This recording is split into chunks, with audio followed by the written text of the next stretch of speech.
Hi, I'm Mike McCormick here at GBTA Broadcast Studio in Frankfurt, and I'm here with Nigel Parkinson, who's with ALTOUR here in Europe, and you're Senior Vice President of Global Sales, correct? That's right, yes it is. Well, thank you for coming. So let's talk about ALTOUR a little bit. You use an expression in ALTOUR, you talk about future-proofing TMCs. What does that mean?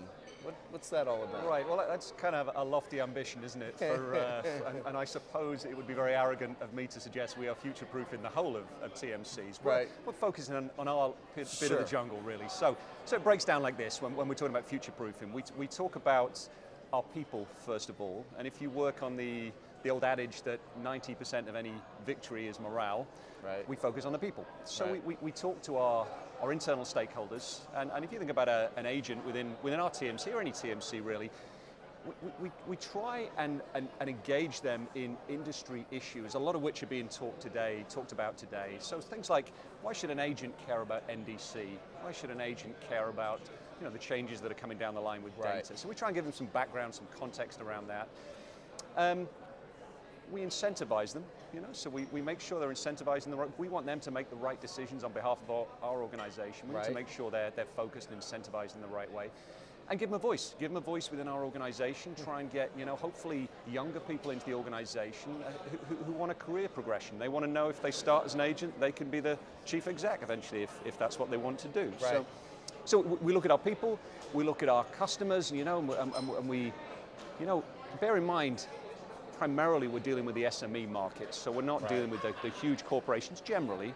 There are some exceptions to that. And these are people that need some guidance. They need some guidance through the changes within the industry, and so I think they want some fresh ideas. Well, and within those companies and for those types of companies, the person responsible for travel is likely multitasking, has a range of responsibilities, right? Not traditionally dedicated just to travel, which makes your job, well, I guess more complex in a lot of ways too, right? And challenging. Yeah.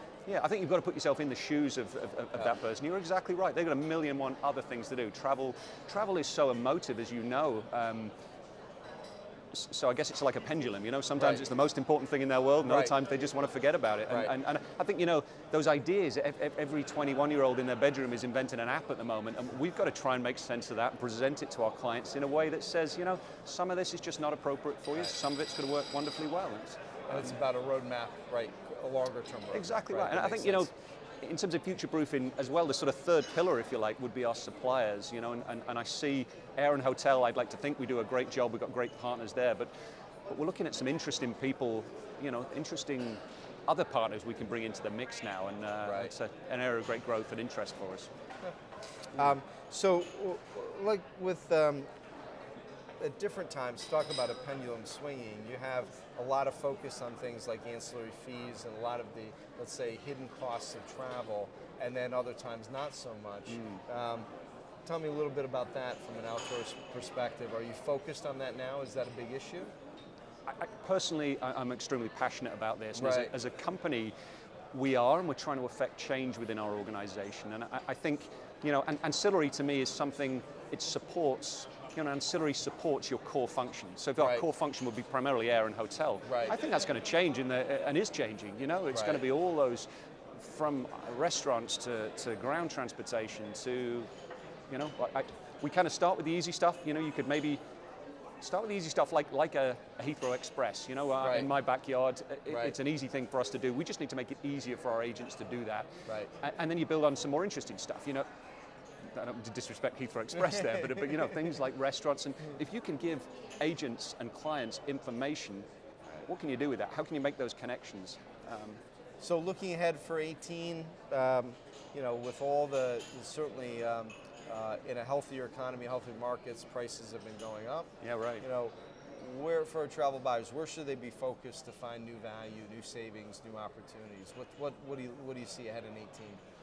So, again, I go back to the fact many of our customers are people who have to look after travel and many other things. And we try as much as possible, certainly in sales and account management, to put $1 or a pound or a euro amount to, so the question really is about value, isn't it? And it's about, if I can give you a return investment for every dollar you spend with us. I'm going to give you whatever X amount back. Then that makes sense, and it makes sense to the C-suite people as well, who tend to deal in dollars. So we do a thing where we call it the power of 1%, and it's looking at those hard and soft marginal gains in any program, even in a mature program, and it. Sometimes it's a little hard to put a dollar amount on everything, but as much as possible we do. And a lot of talk in the conference I've seen so far today has been around traveler friction and how do you build in a value there in terms of, you know how it is, Mike, leaving your family or your loved ones on a Sunday night for a business trip. There's no fun in that. That's just a pain for everyone. So how do you make that better? How do you build that into a program and build some value around it? Good, great insights. Nigel, thank you for joining us. Absolute pleasure. Mike McCormick here at GBTA Broadcast Studio in Frankfurt.